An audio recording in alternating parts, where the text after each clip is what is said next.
Shalom Bapak Ibu Saudara yang dikasihi Tuhan. Bersyukur lagi pada saat ini kita boleh beribadah bersama-sama dengan keluarga kita di rumah masing-masing. Saat ini mari kita bersama-sama mengambil waktu teduh di hadapan Tuhan.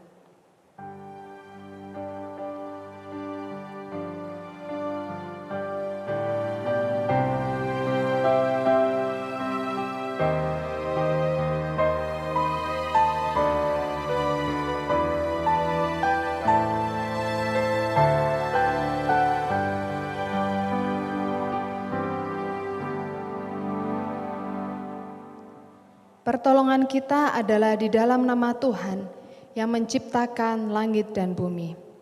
Kasih karunia, rahmat dan damai sejahtera dari Allah Bapa dan Kristus Yesus Tuhan kita menyertai kita sekalian. Amin. Bapak Ibu Jemaat, saat ini mari kita bersama-sama menyanyikan sebuah pujian. Kita mau mengagungkan Allah kita mau menyembah Dia. Mulia, sembah Raja mulia.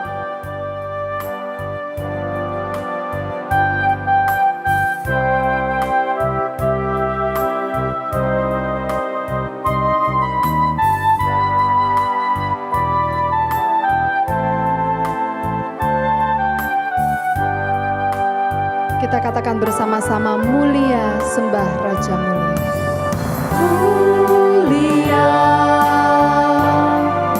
sembah Raja mulia, bagi Yesus puji hormat dan kuasa.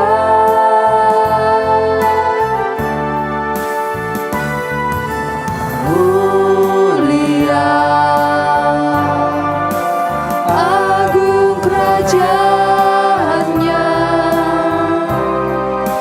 dari surga datang untuk segenap umatnya. Kita katakan sekali lagi, mulia sembah Raja mulia. Mulia sembah Raja mulia, bagi Yesus puji hormat dan kuasa.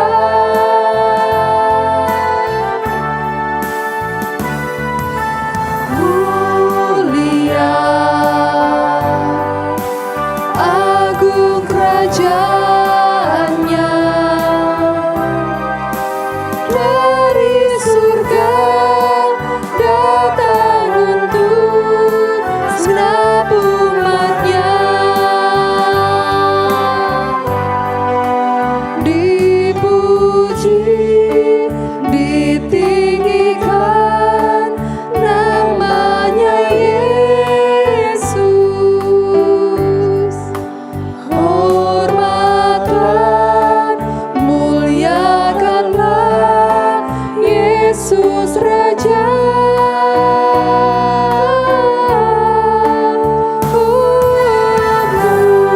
Mulia sembah Raja mulia, Dia telah mati, dibangkitkan jadi Raja. Katakan dipuji, ditinggikan nama Yesus. Dipuji, ditinggikan namanya Yesus. Bapak Ibu Jemaat, kami undang untuk bangkit berdiri. Muliakanlah Yesus Raja.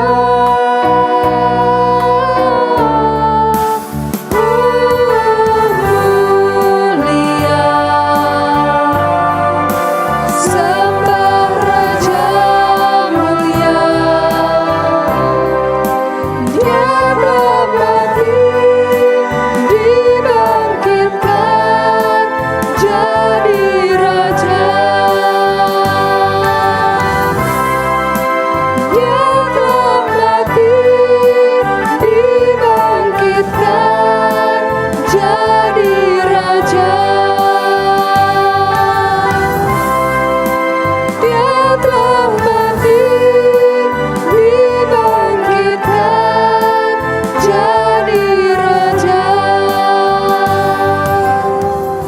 sungguh bersyukur Tuhan kalau kami masih memiliki kesempatan yang indah untuk kami boleh beribadah di hadapan-Mu.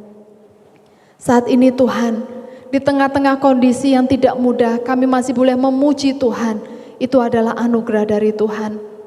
Saat ini Bapa, dengan segala kerendahan hati kami mau datang kepadamu. Layakkan setiap kami Tuhan. Biarlah puji-pujian kami berkenan di hati Tuhan. Biarlah ibadah kami menyenangkan hati Tuhan. Terima kasih ya Bapa. Kami mau serahkan ibadah kami dari awal hingga akhir. Tuhan yang berkarya di tengah-tengah kami. Di dalam nama Tuhan Yesus Kristus kami berdoa. Amin. Bapak Ibu Jemaat, saat ini bersama dengan gereja di segala tempat dan segala abad, marilah kita mengakui pengakuan iman kita. Pengakuan iman rasuli. Aku percaya kepada Allah, Bapa yang Maha Kuasa, Khalik langit dan bumi, dan kepada Yesus Kristus anaknya yang tunggal Tuhan kita, yang dikandung dari Roh Kudus, lahir dari anak darah Maria, yang menderita sengsara di bawah pemerintahan Pontius Pilatus, disalibkan, mati dan dikuburkan, turun ke dalam kerajaan maut. Pada hari yang ketiga, bangkit pula dari antara orang mati, naik ke surga, duduk di sebelah kanan Allah, Bapa yang Maha Kuasa. Dan dari sana ia akan datang untuk menghakimi orang yang hidup dan yang mati. Aku percaya kepada Roh Kudus, gereja yang kudus dan am, persekutuan orang kudus, pengampunan dosa, kebangkitan tubuh, dan hidup yang kekal. Amin. Jemaat kami persilahkan untuk duduk kembali. Saat ini mari kita bersama-sama memuji Tuhan dengan lebih sungguh. Kita mau katakan betapa kita tidak bersyukur bertanah air kaya dan subur. Pada itu semua adalah karunia Tuhan. Kita mau pujikan dengan bersukacita bersama-sama. Bersama dengan keluarga kita mau memuji Tuhan. Betapa kita tidak bersyukur bertanah air kaya dan subur. Lautnya luas, gunungnya megah, menghijau padang bukit dan lembah. Itu semua berkat karunia Allah yang agung maha kuasa. Itu semua berkat karunia Allah yang agung maha kuasa. Bait yang kedua, alangkah indah pagi mereka. Indah pagi mereka, bermandi cahaya surya dan cerah. Di tingkah hijau burung tak henti, bunga pun bangkit harum berseri. Itu semua berkat karunia Allah yang agung maha kuasa. Itu semua berkat karunia Allah yang agung maha kuasa. Bait yang ketiga, bumi yang hijau. Bumi yang hijau, langitnya terang, berpadu dalam warna cemerlang. Indah jelita, damai dan teduh, persada kita jaya dan teguh. Itu semua berkat karunia Allah yang agung maha kuasa. Itu semua berkat karunia Allah yang agung maha kuasa. Allah yang agung maha kuasa. Allah yang agung maha kuasa. Kita bersyukur punya Allah yang maha kuasa. Saat ini kita mari mempersiapkan hati kita untuk merenungkan kebenaran firman Tuhan. Biarlah firman Tuhan hari ini boleh menyapa setiap kehidupan kita dan menguatkan kita. Mari kita angkat sebuah pujian, jadikan kami satu.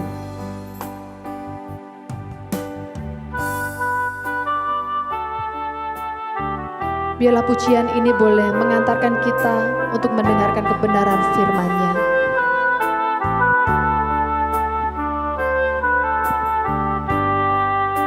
Kami rendahkan diri kami ya Tuhan. Kami rendahkan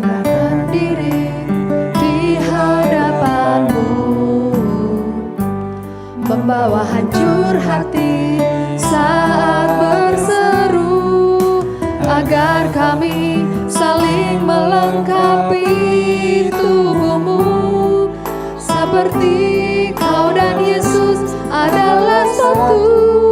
Jadikan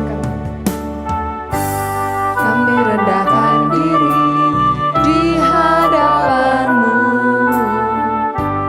membawa hancur hati saat berseru, agar kami saling melengkapi tubuhmu, seperti kau dan Yesus adalah satu. Jadikan kami satu, seperti kerinduan-Mu, agar dunia tahu bukti nyata dari kasih-Mu. Sebelum kami pergi memberitakan kasih-Mu, dari kami lebih dulu, jadikan kami satu. Jadikan kami satu, seperti kerinduan-Mu, agar dunia tahu bukti nyata dari kasih-Mu. Sebelum kami pergi memberitakan kasih-Mu, mulailah dari kami lebih dulu, jadikan kami satu.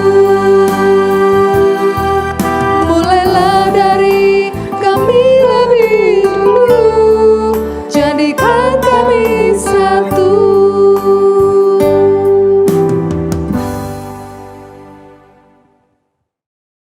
Shalom jemaat yang dikasih Tuhan, khususnya Gereja Kristen Kalam Kudus Kosambi Baru, Jakarta. Kita bersyukur kepada Tuhan masih diberi kesempatan untuk boleh beribadah kepadanya. Mari kita berdoa terlebih dahulu. Bapa di dalam surga, kami datang ke hadapan Tuhan untuk memohon agar Roh Kudus memimpin hamba-Mu dan kami semuanya yang mendengarkan firman Tuhan. Supaya sungguh-sungguh kami boleh dipimpin, dituntun untuk mengerti kebenaran akan firman Tuhan. Dan boleh menjadi jemaat Tuhan yang senantiasa memuliakan nama Tuhan. Meninggikan nama Kristus sebagai kepala gereja kami. Terima kasih ya Tuhan. Kami menyerahkan pemberitaan firman Tuhan ini ke dalam tangan-Mu. Di dalam nama Tuhan Yesus Kristus kami berdoa. Amin. Jemaat yang dikasih Tuhan, jikalau dalam kondisi normal, maka rencana pada hari ini adalah hari acara peneguhan Majelis Jemaat Gereja Kristen Kalam Kudus Kosambi Baru. Namun karena situasi dan kondisi, maka kita tidak mengadakan upacara peneguhan majelis di gereja, tetapi kita akan secara online seperti ini, kita akan mendoakan, mengumumkan dan mendoakan untuk saudara-saudara kita yang akan menjabat di dalam kemajelisan periode 2020 sampai 2022. Dan pada kesempatan yang sama ini, maka saya akan mengajak kita merenungkan firman Tuhan dengan tema yang diambil dari gereja bulan Agustus, yaitu kita adalah satu, yaitu satu di dalam tubuh Kristus. Kiranya ini boleh menjadi satu pedoman bagi setiap jemaat dan tentu khususnya para majelis yang hari ini yang akan kita doakan, yang akan mulai melayani di dalam periode yang baru ini. Saudara, saya mengajak kita membuka Alkitab di tempat kita masing-masing dari 1 Korintus pasal 12 ayat 12 sampai ayat yang ke-20. Setelah menemukan, kita akan baca, saya akan membacakan dari sini. Firman Tuhan berbunyi demikian, karena sama seperti tubuh itu satu dan anggota-anggotanya banyak. Dan segala anggota itu sekalipun banyak merupakan satu tubuh, demikian pula Kristus. Sebab dalam satu roh kita semua, baik orang Yahudi maupun orang Yunani, baik budak maupun orang merdeka, telah dibaptis menjadi satu tubuh, dan kita semua diberi minum dari satu roh.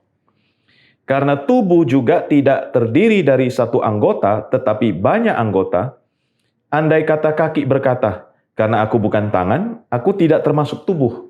Jadi benarkah ia tidak termasuk tubuh? Dan andai kata telinga berkata, karena aku bukan mata, aku tidak termasuk tubuh. Jadi benarkah ia tidak termasuk tubuh? Andai kata tubuh seluruhnya adalah mata, di manakah pendengaran? Andai kata seluruhnya adalah telinga, di manakah penciuman? Tetapi Allah telah memberikan kepada kita anggota-anggota, masing-masing secara khusus, suatu tempat pada tubuh, seperti yang dikehendakinya. Andai kata semuanya adalah satu anggota, di manakah tubuh? Memang ada banyak anggota, tetapi hanya satu tubuh. Demikian jauh pembacaan firman Tuhan. Nanti di dalam khotbah saya kita akan melihat sampai keseluruhan di ayat yang ke-31. Bapak Ibu jemaat yang dikasihi Tuhan, seorang penafsir Alkitab bernama Warren Wiersbe mengatakan, salah satu ciri kedewasaan dari seseorang adalah orang itu akan semakin mengerti dan akan semakin menghargai dan akan memelihara kesehatan tubuhnya. Saya yakin kita pada masa-masa pandemik ini, kita juga semakin mengerti betapa pentingnya untuk menjaga kesehatan tubuh kita. Demikian pula dia berkata dengan kehidupan rohani. Seorang Kristen yang bertumbuh dewasa secara wajar di dalam Kristus akan semakin mengerti bahwa dia adalah anggota jemaat yang menjadi satu bagian tubuh Kristus. Sehingga dia akan lebih mengerti, semakin berusaha untuk memelihara, untuk bertumbuh bersama-sama di dalam tubuh Kristus. Sebagaimana kita semakin memelihara kesehatan tubuh kita secara jasmani, secara manusia, maka seharusnya juga kita semakin mengerti bahwa kita perlu bersama-sama sebagai tubuh Kristus untuk membangun dan memelihara kesatuan daripada tubuh Kristus ini.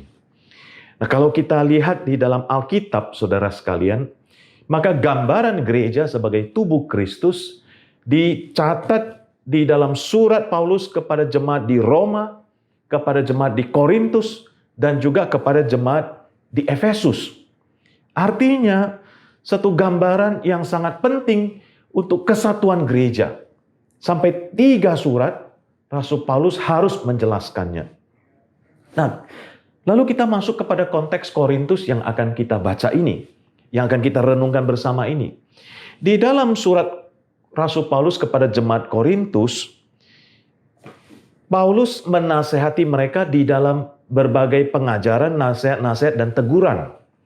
Ya, misalnya saja, Paulus menegur mereka tentang kesombongan dan kemegahan diri, pasal 2, pasal 4. Di sana juga ada persoalan dengan dosa percabulan. Paulus menasehati di pasal 5, 6, dan 7, dan kaitannya dengan pengajaran tentang pernikahan atau perkawinan. Lalu ada nasihat Paulus tentang ternyata orang Korintus ini mencari keadilan di luar orang percaya. Mencari keadilan kepada orang-orang yang tidak beriman. Itu juga Rasul Paulus menasehati agar jangan melakukan seperti itu di pasal 6. Lalu Paulus juga menjelaskan pertanyaan-pertanyaan jemaat tentang bagaimana persoalan persembahan daging persembahan berhala, persoalan perjamuan kudus, persoalan tentang karunia Roh Kudus, dan sebagainya. Tetapi saudara, di dalam surat Rasul Paulus, Paulus melihat ada satu persoalan yang sangat penting di jemaat Korintus yang menjadi salah satu akar masalah yang timbul cukup banyak di jemaat Korintus, yaitu adalah perpecahan, perselisihan di dalam jemaat.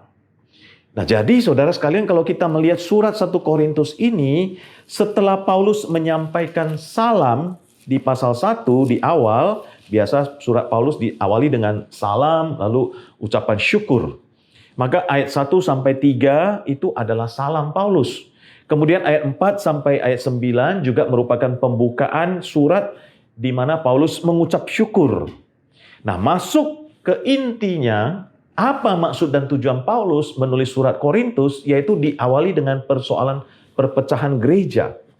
Kita lihat ayat 10 sampai 13 di pasal 1, di awal-awal suratnya. Paulus mengatakan, tetapi aku menasihatkan kamu, saudara-saudara, demi nama Tuhan kita Yesus Kristus, supaya kamu seia sekata, dan jangan ada perpecahan di antara kamu. Tetapi sebaliknya supaya kamu erat bersatu dan sehati sepikir.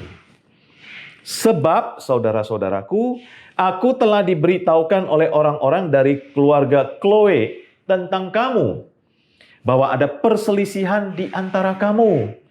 Yang aku maksudkan ialah bahwa kamu masing-masing berkata, aku dari golongan Paulus, atau aku dari golongan Apolos, atau aku dari golongan Kefas, atau aku dari golongan Kristus.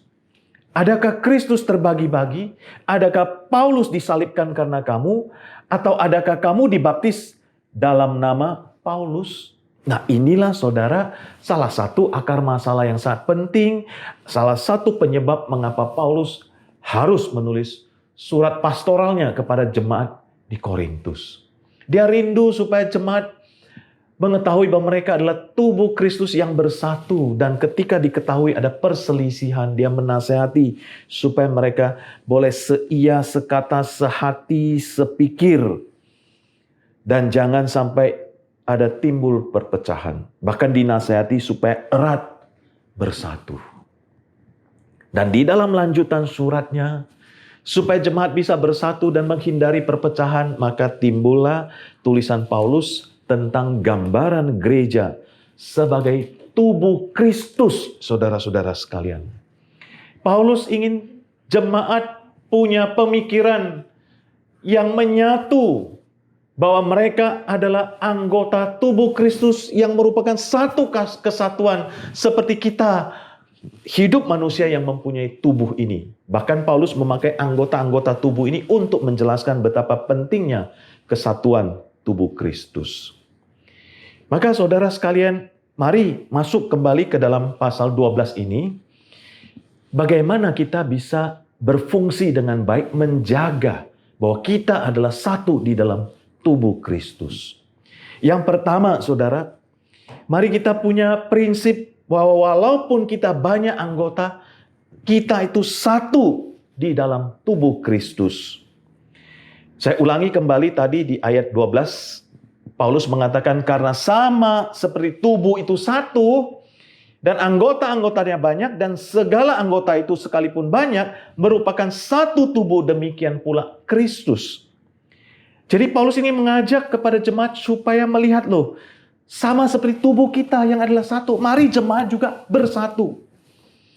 Lalu setelah Paulus menjelaskan, ya kalau saya walaupun saya tangan, saya bukan kaki, saya nggak boleh bilang saya bukan tubuh dan sebagainya itu. Lalu Paulus menutup bagian ini dengan mengatakan, ayat 20, memang ada banyak anggota, tetapi hanya satu tubuh.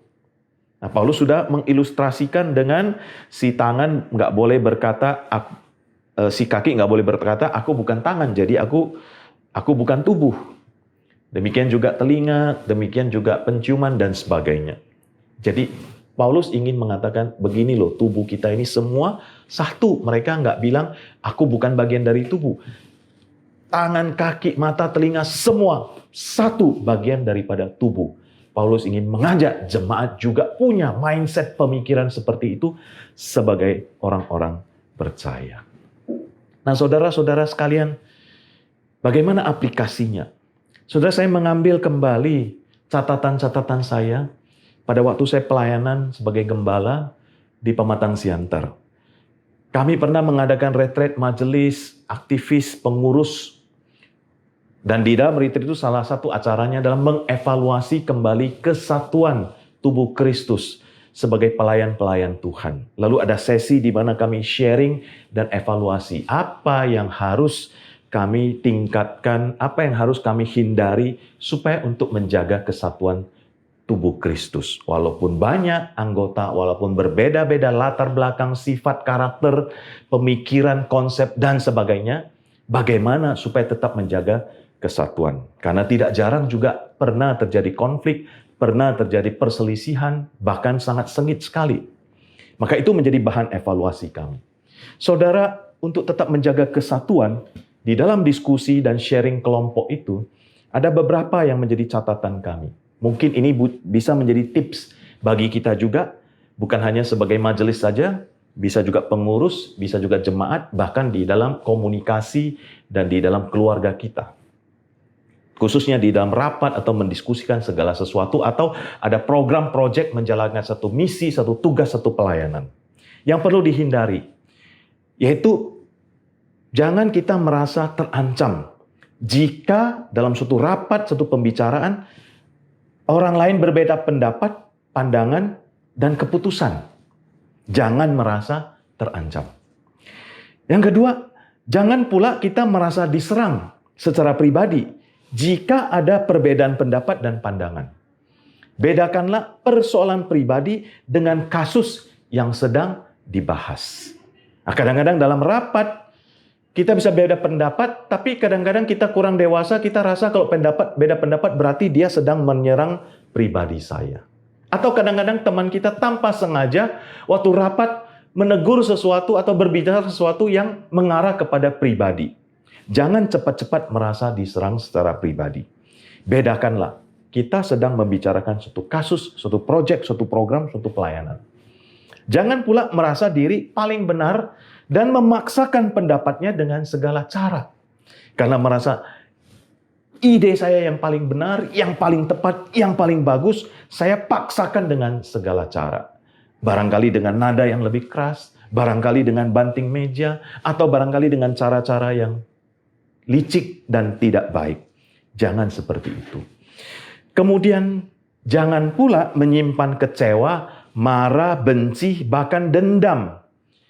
Tetapi tidak berusaha atau tidak berani atau enggan untuk menyelesaikan dengan cara yang sehat dan dewasa. Kadang-kadang di dalam rapat barangkali bisa timbul satu perdebatan yang sengit. Akhirnya nggak diselesaikan dengan baik, nggak rekonsiliasi, sehingga menyimpan kecewa, marah, benci, bahkan sampai ada yang meninggalkan pelayanan. Tidak itu saja, ada yang tinggalkan gereja. Itu yang jadi bahan evaluasi kami, sehingga kami saling mengingatkan, janganlah sampai kita terjadi ini, kita hindari inilah. Setiap kali selesai rapat, kita evaluasi lagi. Apakah saya ada dalam posisi ini? Kalau ada, saya cepat-cepat selesaikan dan hindari. Demikian juga yang perlu kita tingkatkan, ya sebagian besar kebalikan dari yang kita hindari. Misalnya, mari kita tingkatkan untuk belajar menerima perbedaan pandangan dan pendapat. Sejauh itu tidak bertentangan dengan kebenaran firman Tuhan.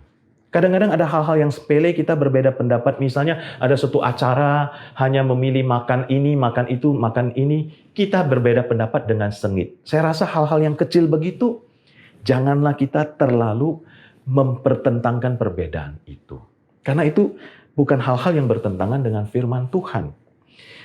Lalu kita belajar meningkatkan untuk menerima dan mendukung keputusan bersama, walaupun tidak sesuai dengan pandangan pribadi atau ide pribadi saya. Kadang-kadang di dalam rapat, mayoritas memilih A, lalu saya merasa B yang lebih bagus, B yang lebih baik menurut persepsi saya. Tapi karena mayoritas dengan berbagai argumen-argumen akhirnya diambil keputusan A. Maka saya harus belajar untuk menerima dan mendukung keputusan bersama ini. Untuk seketika saya menyangkal diri, saya mengesampingkan ide-ide saya. Karena apa? Tujuan yang lebih besar, saya mau menjaga kesatuan tubuh Kristus. Kemudian mari kita meningkatkan konsep diri yang sehat bahwa berbeda pandangan, berbeda pendapat, bukan berarti pribadi kita menerima penolakan. Kalau dia berbeda pandangan dengan saya, bukan berarti dia menolak pribadi saya. Berusaha melihat dari sudut pandang yang berbeda dan coba membangun sinergi. Mungkin beda sudut pandang. Coba dari dua sudut pandang bagaimana dibangun satu sinergi, kita upayakan. Belajar menerima bahwa ada kalanya ide, pendapat orang lain lebih baik. Bahkan lebih benar. Dan kita yang barangkali kurang baik. Jangan gengsi untuk mengakui bahwa Anda punya pendapat lebih baik daripada pendapat saya. Lebih baik, lebih hebat. Lalu kita belajar dan memberanikan diri menyelesaikan konflik secepatnya dengan cara yang sehat dan dewasa. Jadi kalau di dalam rapat sudah terjadi konflik yang sengit dan sebagainya, kita nggak berinisiatif atau kita pasif untuk menyelesaikan, maka itu akan menjadi satu dipendam dalam hati. Yang lama-lama itu akan menimbulkan hal-hal yang tidak baik, bahkan bisa menjadi perpecahan. Jadi cepat-cepatlah cari cara dan waktu dan momen yang tepat untuk diselesaikan. Kalau tidak bisa sendiri, mungkin perlu bantuan yang lain, yang lebih senior, yang lebih netral. Dan belajar untuk memahami sifat, watak, karakter, temperamen, kepribadian setiap manusia itu sangat menolong kita untuk berelasi, berkomunikasi, serta mengembangkan kepekaan untuk empati kepada orang lain. Orang yang berbeda temperamen dengan kita, watak, sifat, karakter, waktu dia berbeda, kenapa bisa berbeda? Ya memang karena berbeda temperamen, sifat, karakter, latar belakang. Kita coba melihat seluruh gambaran, sehingga kita lebih, tanda petik, lebih bisa memaklumi bahwa pandangan dia bisa berbeda dengan pandangan saya. Lalu kita cari cara bagaimana menyampaikan argumentasi supaya dia bisa terima argumentasi saya, caranya dengan menyesuaikan karakter dan watak daripada pendapat rekan kita yang berbeda. Nah, kira-kira itu yang menjadi diskusi kami yang perlu dihindari dan perlu ditingkatkan. Sehingga banyak anggota yang berbeda-beda latar belakang ini, sifat, karakter, dan sebagainya, tetapi kita tetap bisa menjaga bahwa kita adalah satu tubuh. Yang kedua, saudara sekalian, ya, kita belajar untuk saling bergantung. Kita belajar untuk saling bergantung. Di dalam lanjutannya, 1 Korintus 12 ayat 21, Paulus mengatakan, jadi mata tidak dapat berkata kepada tangan, aku tidak membutuhkan engkau. Dan kepala tidak bisa berkata kepada kaki, aku tidak membutuhkan engkau. Artinya, seluruh anggota tubuh ini saling bergantung satu dengan yang lain. Kalau saya mau jalan ke sesuatu tempat, saya membutuhkan otak saya juga bekerja, bisa memikirkan jalan mana yang harus saya pakai. Saya membutuhkan kaki saya yang menggerakkan seluruh badan saya. Badan saya dan tangan saya harus berjalan beriringan. Mata saya pakai, telinga saya pakai untuk mendengar situasi dan sebagainya. Jadi seluruh anggota tubuh ikut bersama-sama. Tidak bisa saya mau jalan, saya hanya butuh kaki. Tidak, semua bersama-sama. Artinya semuanya saling bergantung. Nah, saudara-saudara, saya kembali lagi untuk aplikasinya. Karena ini di dalam rangka peneguhan majelis, ya kita belajar apa saja kita perlu evaluasi. Dan dari hasil diskusi, saya sampaikan apa yang perlu dihindari supaya kita bisa saling bergantung.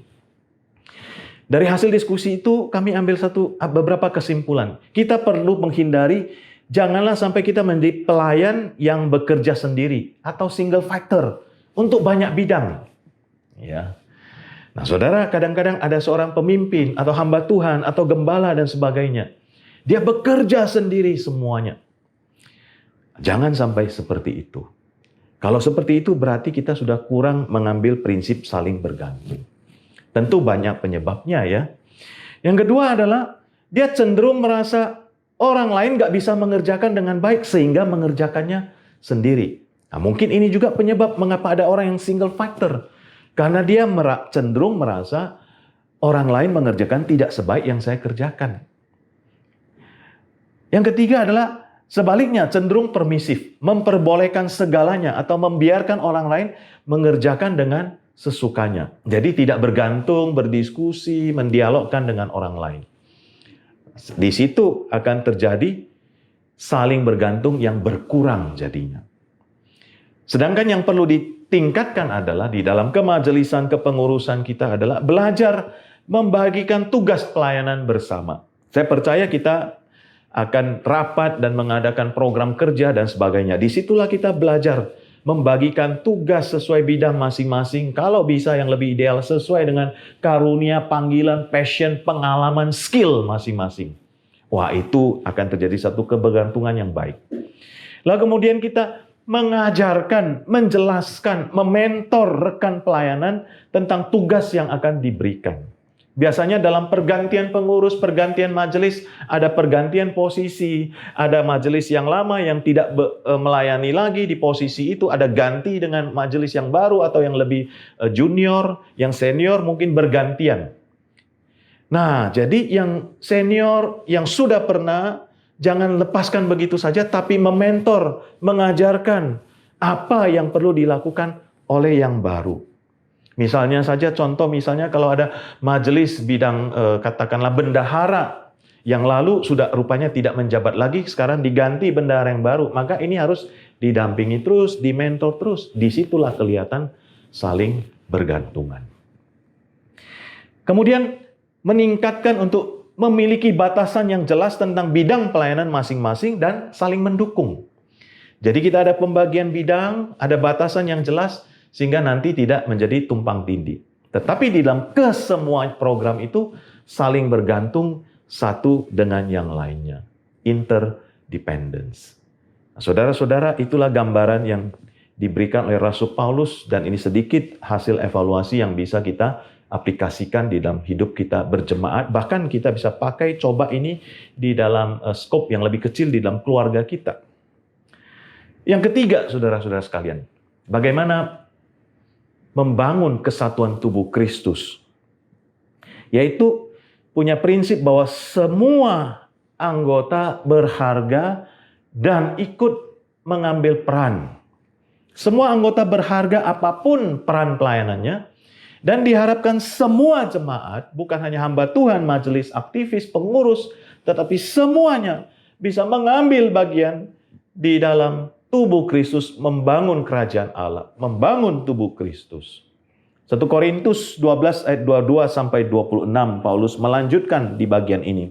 Dia berkata, malahan justru anggota-anggota tubuh yang nampaknya paling lemah, yang paling dibutuhkan, dan kepada anggota-anggota tubuh yang menurut pemandangan kita kurang terhormat, kita berikan penghormatan khusus.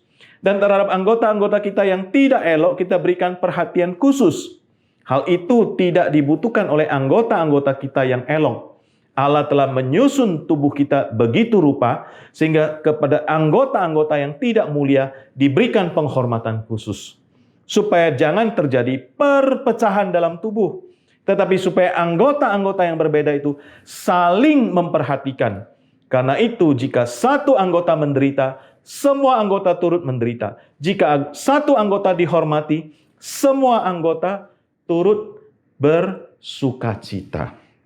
Nah, saudara, jadi ada prinsip di mana semua anggota itu berharga. Seberapa besar atau seberapa kecil pun peranannya dalam pandangan kita, semuanya berharga. Semuanya perlu diberikan penghargaan, penghormatan. Justru yang nampaknya, yang rasanya kurang berharga, kurang elok, Paulus nasihati, itulah yang lebih harus diperhatikan. Misalnya anggota tubuh kita sajalah. Katakanlah contoh, misalnya kalau kita ada sesuatu masalah dengan salah satu anggota tubuh kita, misalnya mata kita, pasti kita akan lebih memperhatikan bagaimana memperbaiki mata kita supaya lebih bagus, lebih cerah dan sebagainya. Atau ada sakit di bagian mana, pasti kita akan lebih memperhatikan bagian itu. Karena bagian itu juga, walaupun dia tidak elok, walaupun dia ada masalah, walaupun dia ada sakit, dia juga punya fungsi untuk menjadi satu bagian di dalam tubuh kita. Demikian juga di dalam berjemaat.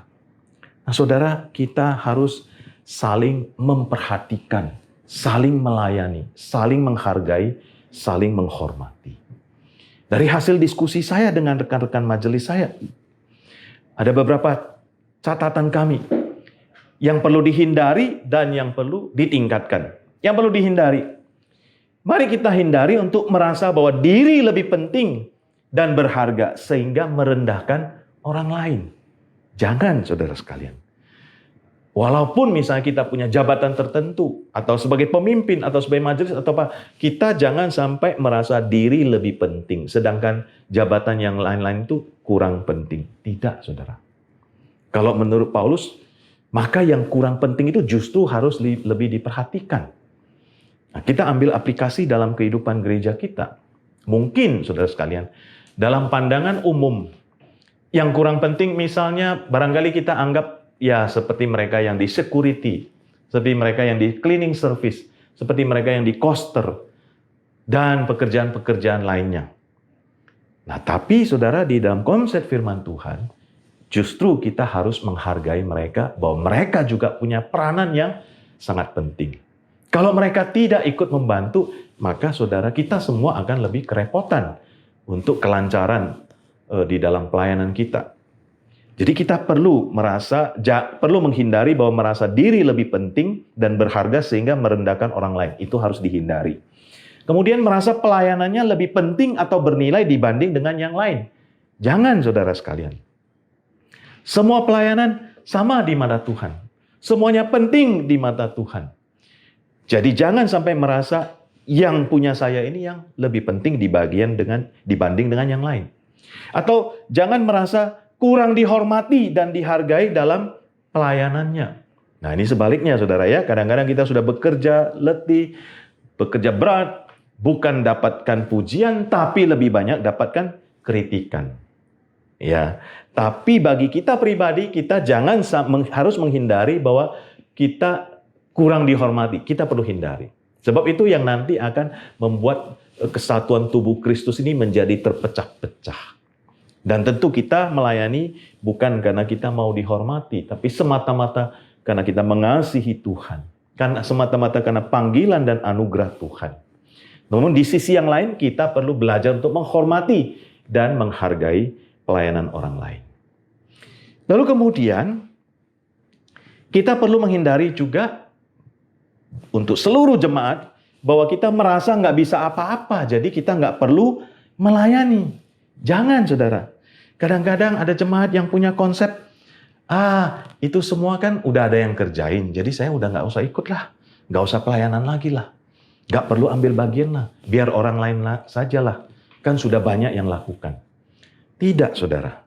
Kalau melihat daripada tubuh Kristus itu, berarti seperti tubuh kita, semua bagian tubuh ada fungsinya masing-masing, ada peranannya masing-masing.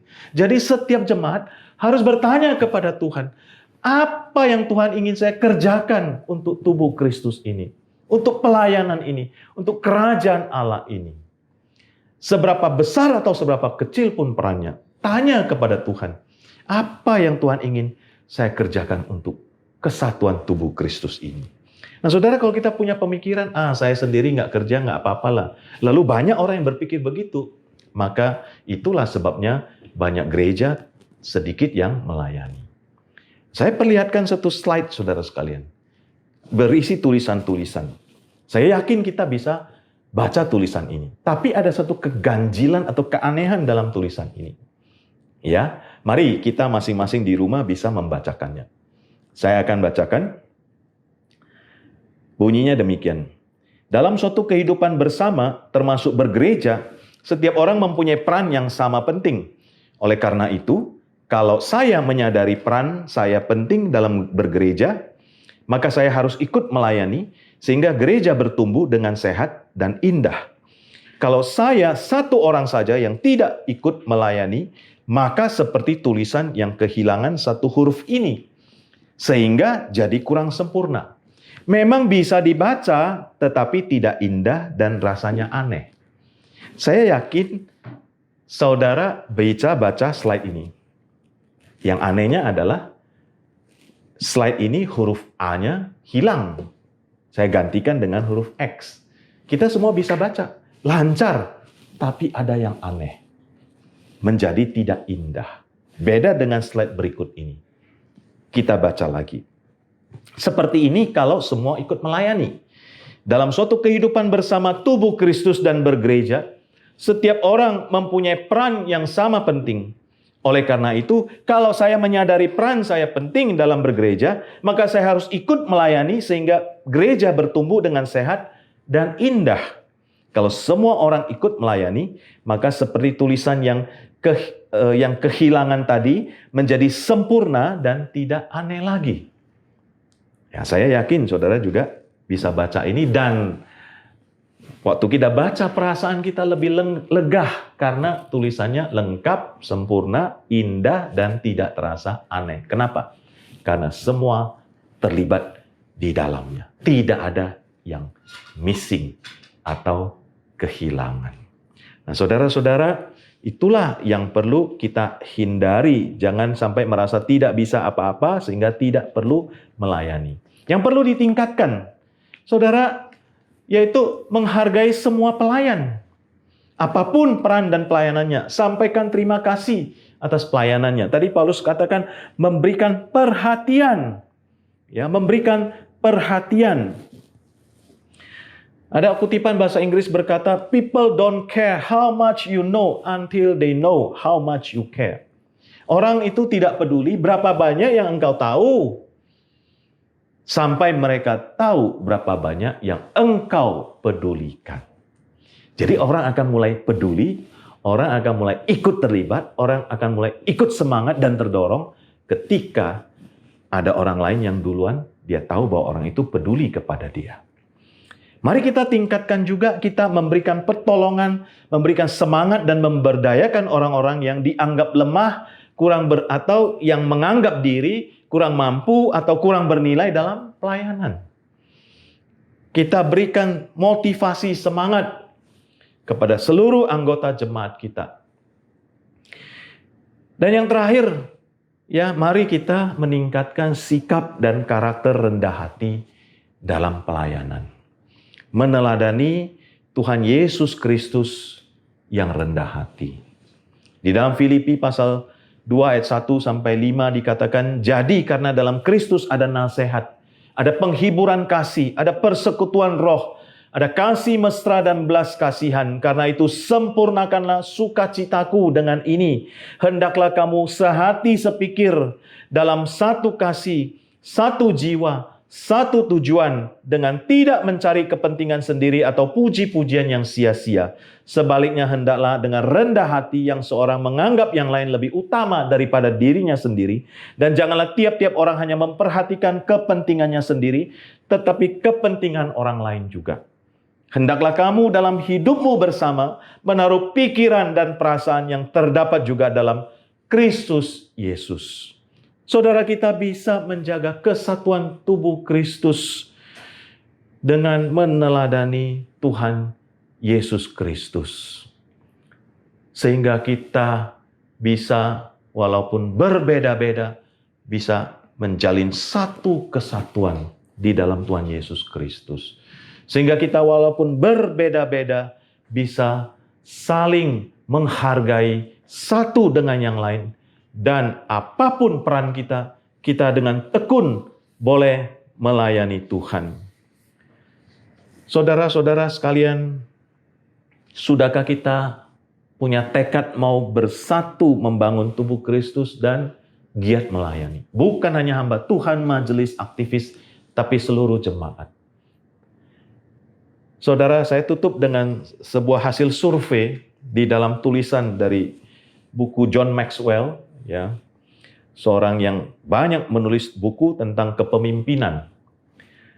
Dia pernah menulis tentang hasil survei kondisi orang Amerika, kondisi orang Kristen di Amerika dengan hasil survei seperti ini, saudara sekalian.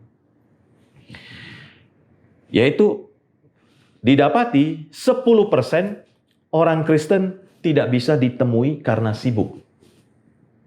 Meningkat lagi, 20% orang Kristen tidak pernah ke gereja atau ibadah kecuali pada hari tertentu, misalnya Paskah atau Natal. 20% ternyata jumlahnya. Ini survei di Amerika, saudara ya. 25% orang Kristen tidak berdoa secara teratur atau jarang berdoa. Meningkat lagi, 30% orang Kristen tidak membaca Alkitab atau jarang baca Alkitab. 40% orang Kristen tidak memberikan persembahan atau jarang memberi persembahan ke gereja. Kemudian meningkat lagi, 60% orang Kristen tidak memberi persembahan untuk pekerjaan misi penginjilan dunia. Meningkat lagi, ternyata didapati 75% orang Kristen tidak melakukan pelayanan gerejawi atau jarang terlibat di dalam pelayanan gereja. 75%, saudara. Meningkat lagi, 95% orang Kristen tidak memenangkan satu orang pun untuk Kristus. 95%. Nah, saudara, mari kita evaluasi dari hasil survei ini. Apakah kita masuk di dalam bagian ini? Saya berharap tidak. Saya berharap kita kembali semangat untuk melayani. Tapi ada satu survei yang angkanya 100%. Menarik sekali, saudara, ya. 100%, saudara. John Maxwell berkata, ada angka 100%. Apa surveinya? Yaitu 100% orang Kristen berharap masuk surga. Ya, jadi yang 100% itu yang mau masuk surga. Tapi yang bagian pelayanan dan sebagainya itu ternyata banyak sekali yang belum mengambil bagian. Biarlah ini menjadi satu dorongan motivasi bagi kita untuk lebih tekun, lebih termotivasi untuk bersatu, bersama-sama bergandeng tangan, melayani pekerjaan Tuhan, membangun tubuh Kristus, dan membawa lebih banyak jiwa-jiwa baru kepada Kristus. Di tengah-tengah pandemi ini, situasi yang kurang baik ini, kita tetap bertekun, kita tetap bersatu, bersehati untuk pekerjaan Tuhan dan kemuliaan bagi nama Tuhan. Saudara-saudara sekalian, demikian firman Tuhan yang saya sampaikan. Kiranya ini juga boleh menjadi satu pedoman, satu dorongan, satu bahan nanti untuk kita terus mengevaluasikan pelayanan kita untuk menjadi lebih baik ke depan. Berikut ini, saudara sekalian, kita akan mendengarkan keputusan Badan Pengurus Harian Majelis Sinode tentang pengangkatan majelis. Ya, saya akan bacakan SK-nya secara singkat, lalu nanti akan didoakan. Surat Keputusan Badan Pengurus Harian Majelis Sinode Gereja Kristen Kalam Kudus nomor 069 /MJ-S-19/8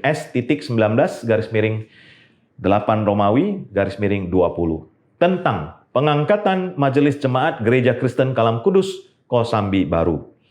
Badan Pengurus Harian Majelis Sinode Gereja Kristen Kalam Kudus menimbang 1. Bahwa dalam kerangka membangun jemaat diperlukan majelis jemaat untuk menjalankan kepemimpinan di tingkat jemaat. 2. Bahwa nama-nama yang disebutkan di bawah ini dipandang memenuhi persyaratan yang diperlukan berdasarkan tata gereja Kristen Kalam Kudus untuk diangkat sebagai majelis jemaat di lingkungan Sinode Gereja Kristen Kalam Kudus. Mengingat tata gereja Kristen Kalam Kudus. Memperhatikan Surat Majelis Jemaat Gereja Kristen Kalam Kudus Kosambi Baru nomor 001/GKKK KB/8 Romawi /2020 tertanggal 6 Agustus 2020 perihal peneguhan Majelis GKKK Kosambi Baru periode 2020 sampai 2022. Memutuskan menetapkan keputusan Badan Pengurus Harian Majelis Sinode Gereja Kristen Kalam Kudus tentang pengangkatan Majelis Jemaat Gereja Kristen Kalam Kudus Kosambi Baru. Pertama, mengangkat saudara-saudara yang namanya disebutkan di bawah ini menjadi anggota Majelis Jemaat Gereja Kristen Kalam Kudus Kosambi Baru terhitung mulai 16 Agustus 2020 sampai dengan 15 Agustus 2022. Ketua, Pendeta Francis Lai. Wakil Ketua, Chu Kwan Sui. Wakil Ketua 2, Pendeta Samuel Manaransya. Sekretaris, Sandranita Simatupang. Bidang Mediasi Gereja, Lasmono. Bendahara 1, Chu Kwan Sui. Bendahara 2, Nu Rasi. Sarana Prasarana, Yosafat Pandu. Bidang Ibadah, Lani Pramudia. William, Andrew Cailis, Evelyn Kristanti, dan Paulus Sugiarto. Bidang Persekutuan, Dumaria Sinaga. Bidang Pelayanan, Sriwati Halim. Bidang Penginjilan, Evangelis Rida Sipayung. bidang penginjilan dalam kurung mediasi Bangka, Mulyadi Susanto. Kedua, keputusan ini berlaku sejak tanggal 16 Agustus 2020 dengan ketentuan segala sesuatu akan ditinjau kembali sebagaimana mestinya apabila ternyata terdapat kekeliruan dan atau kesalahan dalam penetapannya. Ditetapkan di Jakarta pada tanggal 13 Agustus 2020 atas nama Badan Pengurus Harian Majelis Sinode Gereja Kristen Kalam Kudus, ditandatangani Pendeta Karyanto Gunawan, Ketua. Ditandatangani Pendeta Alipin, Sekretaris. Demikian saudara-saudara sekalian, saya bacakan dan saya umumkan kepengurusan majelis yang baru, periode yang baru. Atas nama Badan Pengurus Harian Sinode, saya mengucapkan selamat melayani, kiranya Tuhan Yesus memberkati saudara-saudara sekalian untuk terus bersatu memuliakan dan melayani Tuhan. Saudara-saudara, kalau di dalam acara peneguhan, biasanya ada dalam liturgi peneguhan itu ada pengucapan janji jabatan. Tapi karena ini sifatnya online, maka janji jabatan dari saudara-saudara kita akan dibuat secara tertulis dan ditandatangani saja. Nah, saudara, kemudian mari kita akan bersama-sama mendoakan saudara-saudara kita dan juga doa untuk firman Tuhan yang tadi diberitakan. Mari kita berdoa. Bapa di dalam surga, kami bersyukur Tuhan telah memimpin saudara-saudara kami yang tadi namanya dibaca untuk dipanggil, untuk dipilih, dan untuk diberikan karunia untuk melayani sebagai majelis jemaat periode 2020 sampai 2022. Kami mohon kiranya Tuhan yang menguduskan, menyucikan, dan menguatkan mereka di dalam pelayanan. Sehingga meskipun di tengah-tengah pandemi ini, dengan kerjasama, dengan sehati sepikir, dengan kesatuan hati, bersama-sama mereka boleh terus mengembangkan pekerjaan Tuhan. Tuhan yang tolong, Tuhan yang pimpin, Tuhan yang berikan karunia pelayanan, dan juga hikmat bijaksana di dalam menjalankan tugas dan panggilan pelayanan ini. Terima kasih ya Tuhan, dengarlah doa kami. Demi nama Allah Bapa, Allah Anak, dan Allah Roh Kudus, BPH Majelis Sinode Gereja Kristen Kalam Kudus meneguhkan saudara-saudara sekalian yang namanya telah disebutkan tadi sebagai Majelis Jemaat Gereja Kristen Kalam Kudus Kosambi Baru masa jabatan 2020 sampai 2022. Kiranya Tuhan menjaga keluar masuk saudara-saudara sekalian dari sekarang sampai selama-lamanya. Di dalam nama Tuhan Yesus Kristus, kami berdoa mengucapkan syukur dan terima kasih. Amin. Demikian saudara-saudara firman Tuhan dan juga doa untuk saudara-saudara kita yang mendapatkan tugas pelayanan sebagai majelis jemaat. Kiranya majelis yang didoakan dapat melayani dengan rendah hati, kesatuan, dan juga kekompakan memajukan pekerjaan Tuhan. Dan kepada jemaat-jemaat sekalian, kiranya boleh terus mendukung pemimpin-pemimpin saudara, memberikan masukan-masukan yang baik, dan saling bahu-membahu untuk melayani bersama-sama. Terima kasih, Tuhan memberkati saudara-saudara sekalian. Amin. Kita bersyukur untuk kebenaran firman Tuhan yang telah kita renungkan bersama-sama. Dan saat ini tiba saatnya untuk kita memberikan yang terbaik buat Tuhan. Kita siapkan persembahan kita dengan penuh ucapan syukur.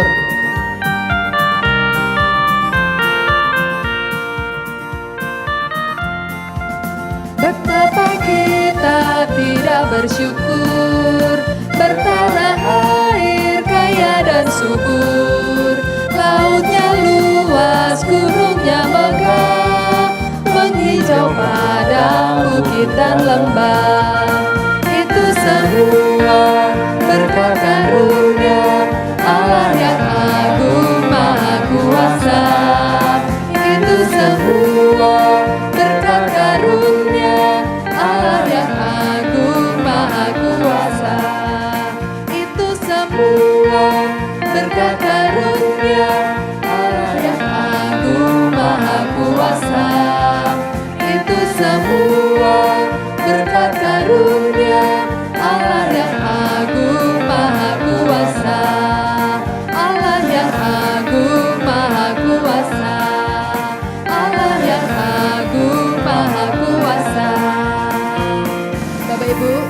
undang untuk bangkit berdiri, mari kita berdoa bersama-sama. Kami bersyukur ya Tuhan untuk kesempatan saat ini kami boleh memberikan yang terbaik untuk Tuhan. Kami mau serahkan persembahan kami ya Tuhan, biarlah persembahan ini boleh menjadi berkat bagi gereja di tempat ini. Bapa kami yang di surga, saat ini kami juga mau berdoa bersama-sama untuk majelis yang telah melayani dalam masa periode 2018 sampai 2020. Kami bersyukur untuk setiap pelayanan mereka. Kiranya Tuhan yang memberkati setiap kehidupan mereka. Kami juga bersyukur Tuhan untuk majelis yang baru yang sudah terpilih. Kami bersyukur untuk majelis periode 2020 sampai 2022. Kiranya Tuhan yang memakai setiap mereka untuk menjadi berkat dan melayani dengan sungguh di gereja di tempat ini. Terima kasih ya Tuhan. Saat ini kami mau juga berdoa untuk bangsa dan negara kami. Jika esok hari kami akan merayakan hari ulang tahun kemerdekaan bangsa kami. Tuhan, Engkau yang boleh memberkati bangsa Indonesia. Tuhan memberkati setiap pemerintahan yang ada, mulai dari presiden, para menteri dan juga jajarannya. Tuhan yang boleh memakai setiap mereka, membawa setiap kami menjadi bangsa yang semakin maju. Terima kasih ya Tuhan. Saat ini kami juga tak lupa Tuhan berdoa untuk kondisi setiap kami di tengah-tengah pandemi yang tidak kunjung berhenti. Tuhan, hari demi hari kami mendengar makin banyak korban yang mengalami penyakit corona. Tuhan, kami mau berdoa untuk setiap mereka dan secara khusus Tuhan untuk jemaat, untuk rekan-rekan kami yang sedang bergumul akan sakit penyakit ini. Tuhan yang memberi kekuatan, Tuhan yang memberi kesembuhan, Tuhan yang memulihkan mereka. Terima kasih ya Tuhan. Saat ini kami mau serahkan untuk pergumulan kami masing-masing, pergumulan pekerjaan kami, pergumulan keluarga kami, pergumulan pribadi kami bersama dengan Tuhan. Kami percaya Tuhan, Engkau akan menjawab setiap doa kami sesuai dengan waktu-Mu. Terima kasih Bapa di surga, kami mau serahkan kehidupan kami seutuhnya hanya ke dalam tangan Tuhan. Di dalam nama Tuhan Yesus Kristus kami berdoa. Amin. Doksologi dan doa berkat oleh Pendeta Samuel.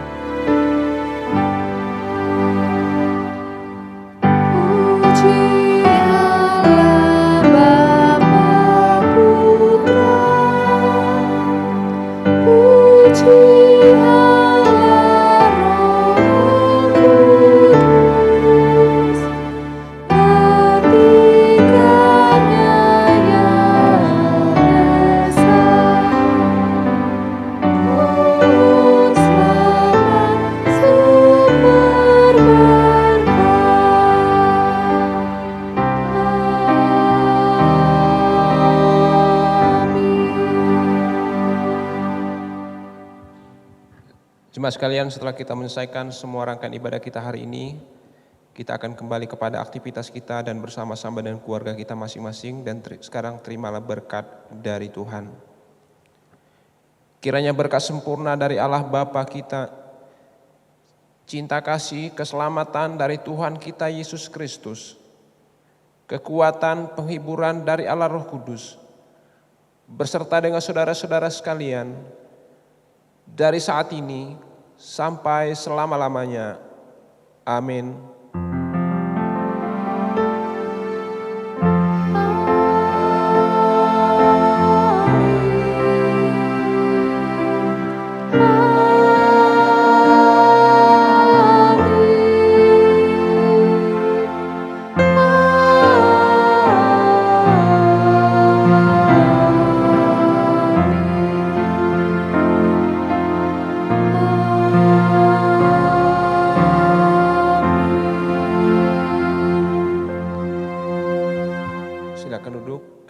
Saat teduh sejenak di hadapan Tuhan.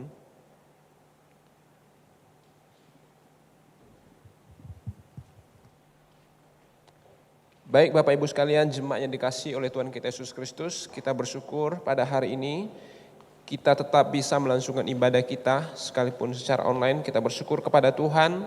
Tuhan sudah menolong kita semua, memungkinkan kita semua hari ini untuk menikmati berkat-berkat Tuhan melalui rangkaian ibadah hari ini. Terima kasih kepada Pendeta Alipin hari ini yang sudah menyampaikan berkat firman Tuhan. Kiranya Tuhan terus memberkati Bapak dalam setiap kesempatan pelayanan yang Tuhan percayakan. Terima kasih juga sudah mendoakan secara khusus majelis periode 2020 dan 2022 yang sudah didoakan. Terima kasih, Tuhan kiranya memberkati Pak Alipin dalam setiap pelayanan dan juga yang Tuhan percayakan. Minggu depan khotbah akan disampaikan oleh Pendeta Samuel. Doakan supaya Tuhan juga memberkati dalam setiap persiapan yang akan disiapkan. Kiranya kita sama-sama terus diberikan kesetiaan oleh Tuhan untuk beribadah kepada Tuhan. Dan secara khusus kami ucapkan selamat kepada rekan-rekan majelis yang hari ini sudah didoakan. Dan tentunya mulai hari ini kita bersama-sama melayani Tuhan di dalam kemajelisan dalam periode 2020 sampai 2022 yang akan datang. Kiranya Tuhan terus memampukan rekan-rekan majelis dalam melayani pekerjaan Tuhan. Kekuatan, anugerah, pertolongan dari Tuhan akan Tuhan nyatakan bagi setiap pelayan-pelayan Tuhan, secara khusus kemajelisan yang sudah diteguhkan dan didoakan hari ini. Saudara dikasih Tuhan Yesus Kristus, ada berita duka cita, telah dipanggil Tuhan Ibu Oi Chunyo, mama dari Ibu Feni, pada hari Kamis tanggal 13 Agustus. Kita doakan keluarga besar yang ditinggalkan supaya Tuhan berikan penghiburan, berikan pertolongan, sehingga mereka di tengah-tengah suasana duka ini tetap Tuhan mampukan untuk mereka tetap kuat di dalam penghiburan yang datangnya dari Roh Kudus. Atas nama segenap hamba Tuhan, majelis dan seluruh jemaat Gereja Kristen Kalem Kudus Kosambi Baru, kami juga ikut berbelasungkawa yang sedalam-dalamnya. Kekuatan penghiburan dari Tuhan kiranya beserta dengan keluarga Ibu Feni yang ditinggalkan mama terkasih. Saudara yang dikasih Tuhan, yang terakhir kita juga ada berita sukacita, telah lahir putri pertama dari pasangan Andi Susanto dan Pinky pada hari Jumat tanggal 7 Agustus yang lalu dengan nama Sunshine Susanto. Kiranya keluarga Andi dan Pinky menerima berkat Tuhan ini, Tuhan tampakkan terus sukacita, dan baby Sunshine tetap sehat di dalam berkat dan kasih setia dari Tuhan. Demikian saudara warta hari ini, Tuhan memberkati, selamat bersama-sama dengan keluarga, selamat beraktivitas, Tuhan Yesus memberkati kita semua. Amin.